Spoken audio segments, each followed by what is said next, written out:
بسم اللہ الرحمن الرحیم۔ احکام الاستنجاء، احکام حکم کی جمع۔ الاستنجاء، استنجاء کے مطلب ہیں پاکی حاصل کرنا۔ یہ تو لغوی معنی ہے اس کے، اور شرعی تعریف اس کی ہے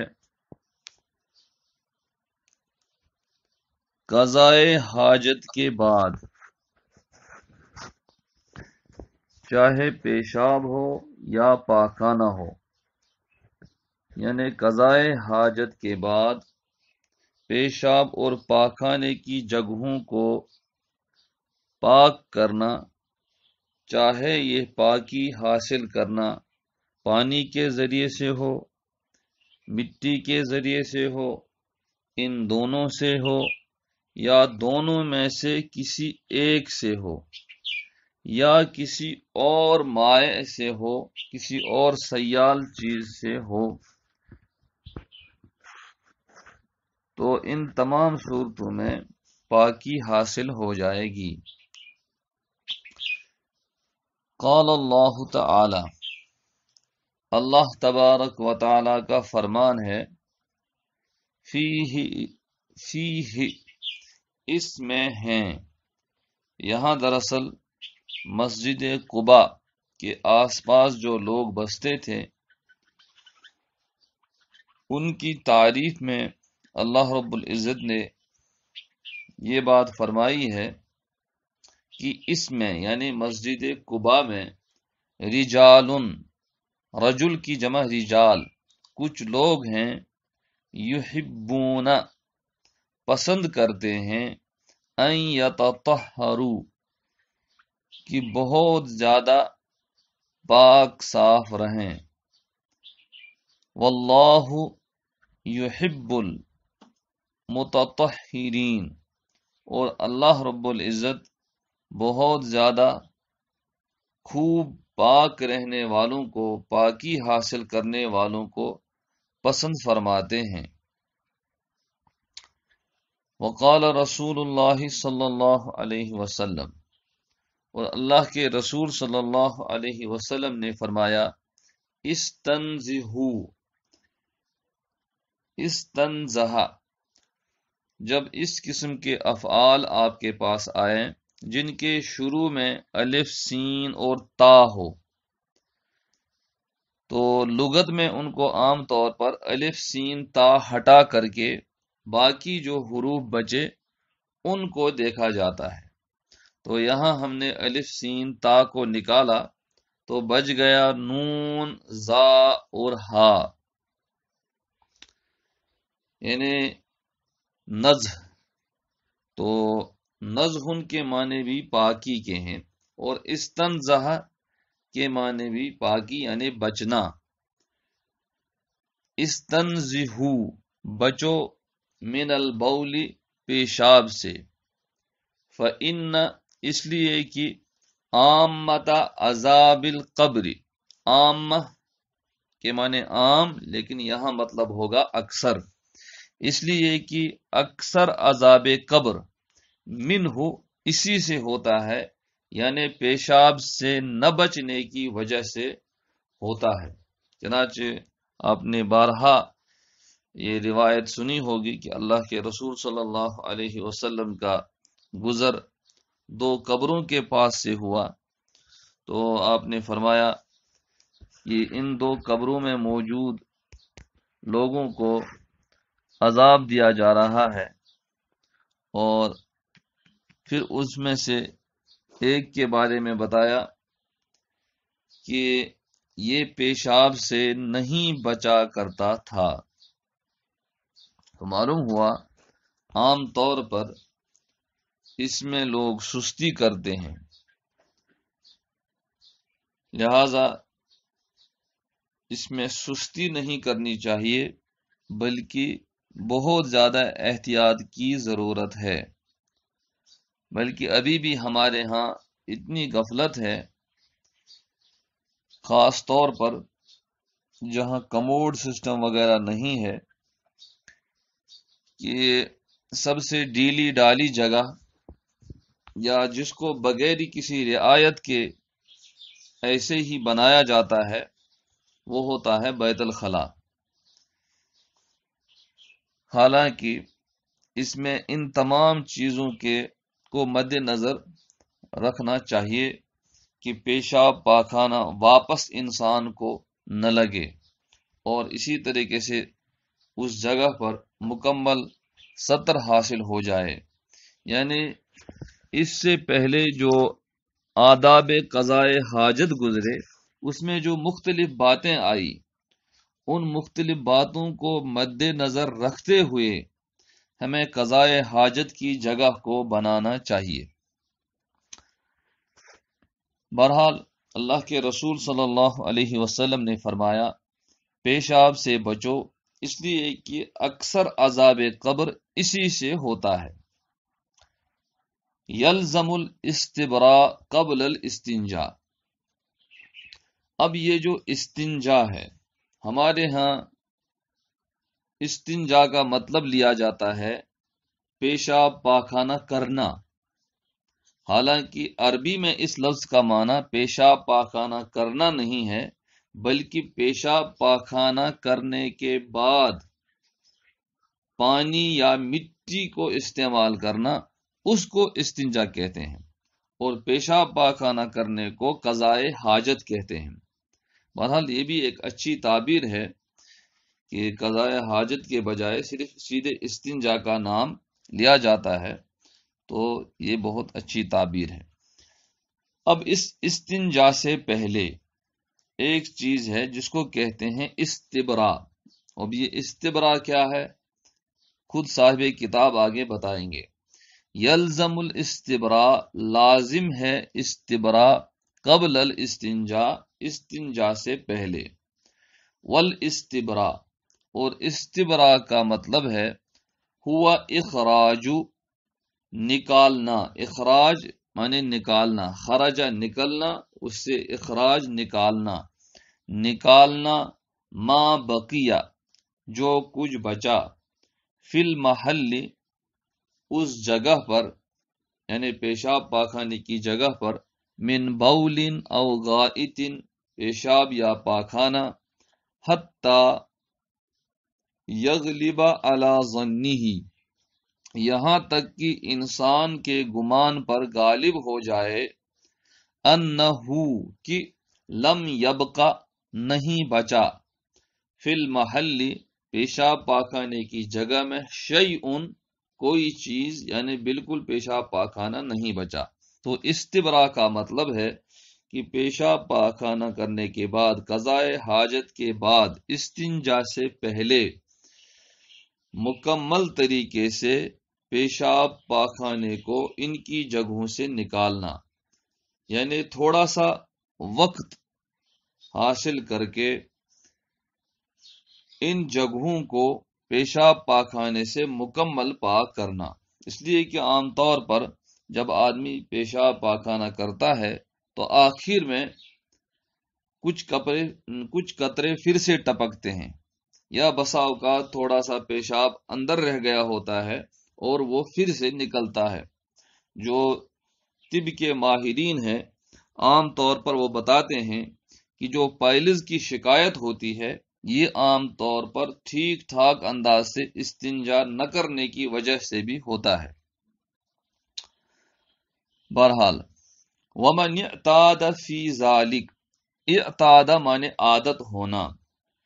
ومن اور جس کو اعتاد عادت ہو، فی ذالک اس سلسلے میں، استبراء کے سلسلے میں، شیئن کوئی چیز، یعنی جس کو کسی چیز کی عادت ہو استبراء حاصل کرنے کے سلسلے میں، فلیفعلہ تو اس کو کرنا چاہیے، جیسے کقیام جیسے کھڑا ہونا، او مشین یا چلنا، او تنحنح یا کھانسنا، او غیر ذالک یا اس طرح کی چیز جس سے اندر صفائی ہو جاتی ہو،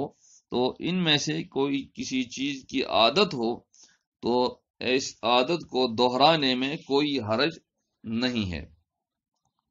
تو اس کو کہتے ہیں استبرا، یعنی پیشاب پاخانے کی جگہ میں پیشاب پاخانہ جو بچا ہو اس کو مکمل طریقے سے نکلنے کا موقع دینا یا مکمل طریقے سے نکالنا، تو اس کو کہتے ہیں استبرا۔ اب استنجا،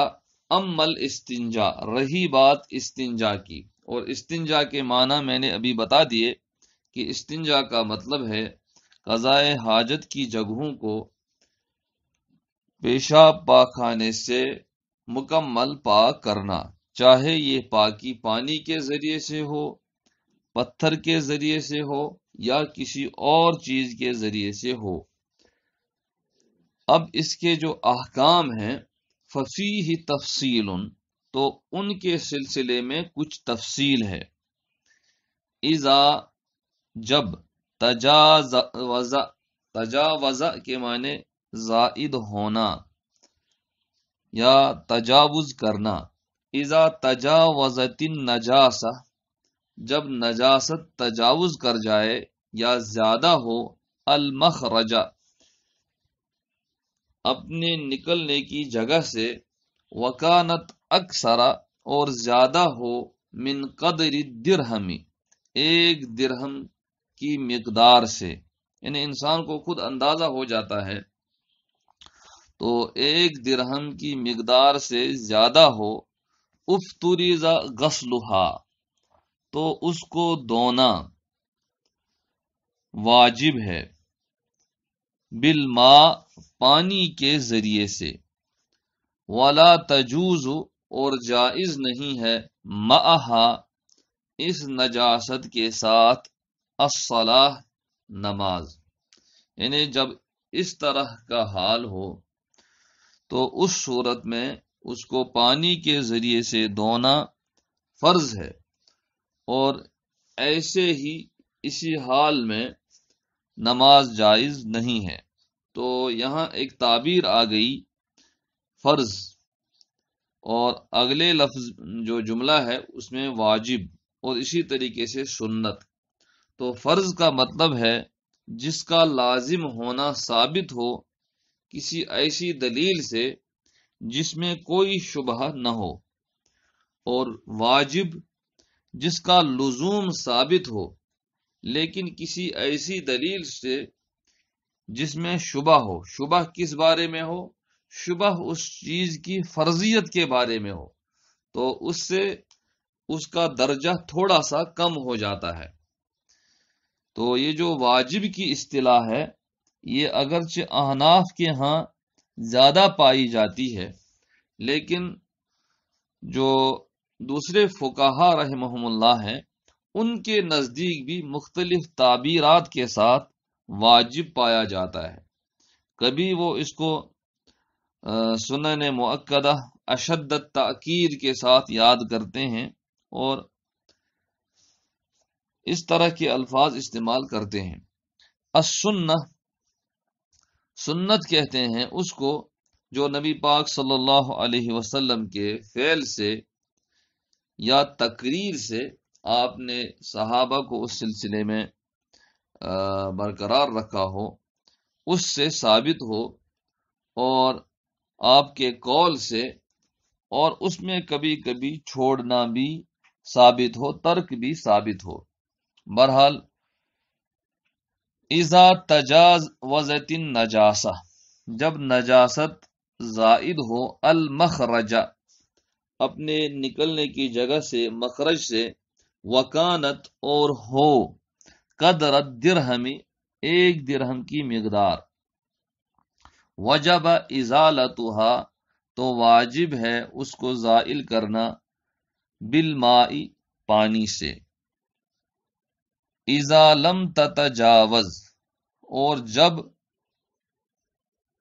نجاست متجاوز نہ ہو، زائد نہ ہو، المخرج، مخرج سے، فالاستنجا، تو اس صورت میں استنجا سنت ہے، فالاستنجا، سنتن، یعنی 3 احوال انہوں نے بیان کیے۔ اگر نجاست مخرج سے متجاوز نہیں ہے تو اس حال میں استنجا سنت ہے، اگر متجاوز ہے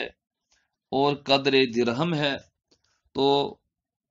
واجب ہے نجاست کو پانی سے زائل کرنا، اور اگر 1 درہم سے زائد ہے تو اس صورت میں فرض ہے۔ یجوز جائز ہے فی الاستنجاء استنجا میں ان یقتصر کی اختصار کرے علی الماء پانی پر، یعنی استنجا میں جائز ہے کہ صرف پانی استعمال کرے، اگر کوئی مٹی استعمال نہیں کرتا ہے صرف پانی استعمال کرتا ہے تو ایسا کرنا بھی جائز ہے۔ قضا اسی طریقے سے یجوز جائز ہے ان یقتصر، یقتصر کے معنی بھی اختصار کرنا، علی الحجر پتھر پر، یعنی مٹی کے ڈھیلے پر صرف مٹی استعمال کرنا یہ بھی جائز ہے، یعنی مٹی استعمال کرنے کے بعد پانی استعمال کرنا ضروری نہیں، اگرچہ افضل ہے، بہتر ہے۔ او نحوہ، یا اس طرح کی کسی چیز پر جس سے پاکی حاصل ہو سکتی ہو، ما لم تبلغ النجاسہ، جب تک کہ نجاست نہ پہنچتی ہو قدر درہم، درہم کی مقدار، یعنی اگر درہم کی مقدار پہنچتی ہے تو اس صورت میں پانی کا استعمال کرنا زیادہ بہتر ہے، بلکہ بسا اوقات ضروری ہو جاتا ہے۔ وَلَكِنَّ الْغُسْلَ بِالْمَاءِ، لیکن پانی کے ذریعے سے پاکی حاصل کرنا احسن، بہتر ہے۔ والافضل، بلکہ افضل کیا ہے، ان یمسح، پاکی حاصل کرے، مسح کرے، بالحجر مٹی کے ڈھیلے سے، او نحوہ یا اس طرح کی کسی چیز سے، اولاً پہلے، ثم پھر، یغسل بالماء پانی سے دھوئے، پانی سے پاکی حاصل کرے، لأنہ اس لیے کہ پانی ابلغ فی النظافہ، نظافت کے سلسلے میں زیادہ بلیغ ہے، نظافت کے سلسلے میں زیادہ بڑا ہوا ہے، یعنی مٹی کے مقابلے میں پانی سے زیادہ نظافت حاصل ہوتی ہے۔ تو اس سے ایک بات یہ بھی سامنے آ گئی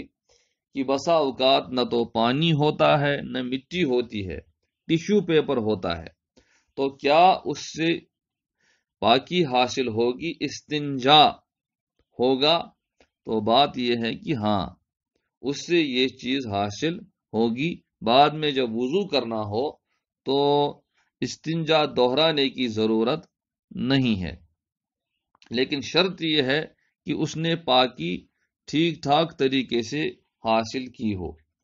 یستحب، مستحب ہے، ان یستنجیا کہ پاکی حاصل کرے، استنجا یستنجی کہ آدمی پاکی حاصل کرے، بثلاثت احجار، ثلاثہ مانے 3، احجار حجر کی جمع، 3 مٹی کے ڈیلوں سے، یعنی مستحب ہے کہ آدمی طاق عدد مٹی کے ڈیلے استعمال کرے، باقی گنجائش ہے، اگر 3 سے پاکی حاصل نہ ہو تو 4، 5، 6 استعمال کر سکتا ہے، لیکن طاق عدد استعمال کرنا مستحب ہے۔ وَيَجُوزُ الاختصار، اور جائز ہے اختصار کرنا، علی حجرین 2 مٹی کے ڈیلوں پر، او علی حجرین یا ایک ہی مٹی کے ڈیلے پر، واحدن ایک، اذا حصلت النظافہ جبکہ نظافت حاصل ہو، بھی اسی ایک سے، یعنی اگر ایک ہی مٹی کے ڈیلے سے نظافت حاصل ہو گئی، پاکی حاصل ہو گئی، تو ایسا کرنا بھی جائز ہے۔ اذا فرغ من المسح بالحجر، جب مٹی کے ڈیلے سے پاکی حاصل کرنے سے فارغ ہو جائے، غسل یدہ اولا، غسل دھوئے، یدہ اپنا ہاتھ، اولا سب سے پہلے، یعنی پانی استعمال کرنے سے پہلے اپنا ہاتھ دھوئے، ثم غسل پھر دھوئے، المحلہ پیشاب پاخانے کی جگہ کو، بالماء پانی کے ذریعے سے، یعنی استنجا سے پہلے بھی، یا یہ کہ مٹی استعمال کرنے کے بعد پانی استعمال کرنے سے پہلے ہاتھ دھونے چاہیے، پھر پانی سے استنجا کیا۔ وَنَظَّفَ الْمَحَلَّ تَنظِیفًا، اور پیشاب پاخانے کی جگہ کو نظف تنظیفاً، جب کسی فعل کے مصدر کو بعد میں پھر سے لایا جائے تو وہاں پر مبالغے کے معنی پیدا ہو جاتے ہیں، نظف تنظیفاً، اور پیشاب پاخانے کی جگہ کو خوب پاک کرے، حتیٰ یہاں تک کہ تنقطع ختم ہو جائے، انقطع ینقطع ختم ہو جائے، الرائحہ یہاں تک کہ بو ختم ہو جائے، بو زائل ہو جائے۔ وَإِذَا فرغ من الاستنجاء، اور جب فارغ ہو جائے استنجا سے، غسل یدہ تو اب اپنے ہاتھ کو دھوئے، وَدَلَكَهَا اور اس کو رگڑے، دلکن اچھی طریقے سے، حتیٰ تزول الرائحہ یہاں تک کہ بدبو زائل ہو جائے، یعنی اگر ہاتھ وغیرہ پر بدبو لگی ہو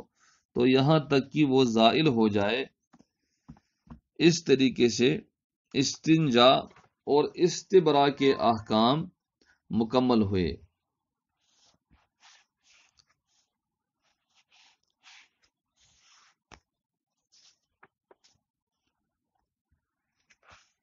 جی